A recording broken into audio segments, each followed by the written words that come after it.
Well, take a look at shares of Robinhood. Yes, it is up 25% this morning on news. The founder of crypto exchange FTX, Sam Bankman-Fried, has bought a substantial 7.6% stake in the company. This comes just after Robinhood stock hit a 52-week low yesterday. So, Brian, we're talking about roughly $648 million investment. This came through an SEC filing. Sam Bankman-Fried, according to filing, saying he's simply putting this in, investing in the belief that this is an attractive investment, but he doesn't have any intention of taking any action toward changing or influencing the control of the issuer. And I have to wonder, I mean, yes, it's worth noting we're seeing a bounce back today, but this stock in after hours was up more than 30%. Are people trying to make this into sort of an Elon Musk type play? Because it's not, because it's clearly not. To begin, he actually Sam Bankman-Fried filed a 13D instead of a 13G. So he's already starting off differently than Elon because he's not defining himself erroneously as a passive investor. He's an active investor in this company with that 7.6% stake. Of course, the question naturally is, does he want to do anything with Robinhood?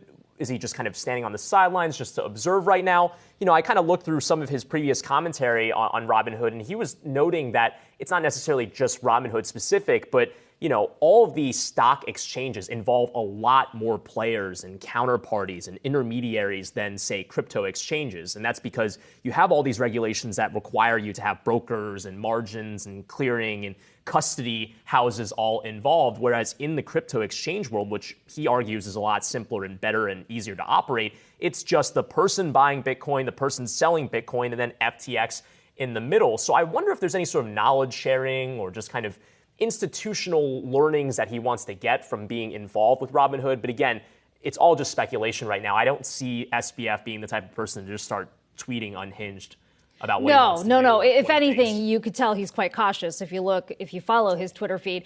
I mean, also, it's worth noting that even though this is a 7.6% stake, the co-founders, including Vlad Tenev, are still the majority shareholders of Robinhood. So this is, it's not the same situation. I'm not sure if that's how shareholders are reading into it, but a 25% pop, I mean, I'm sure, Well, in this market where stocks are going up and down by 25, 30% a day, I'm not sure how much we should read into that move. But yes, certainly notable on that front. Coming up on the other side of the break, though, meme stock madness. Speaking of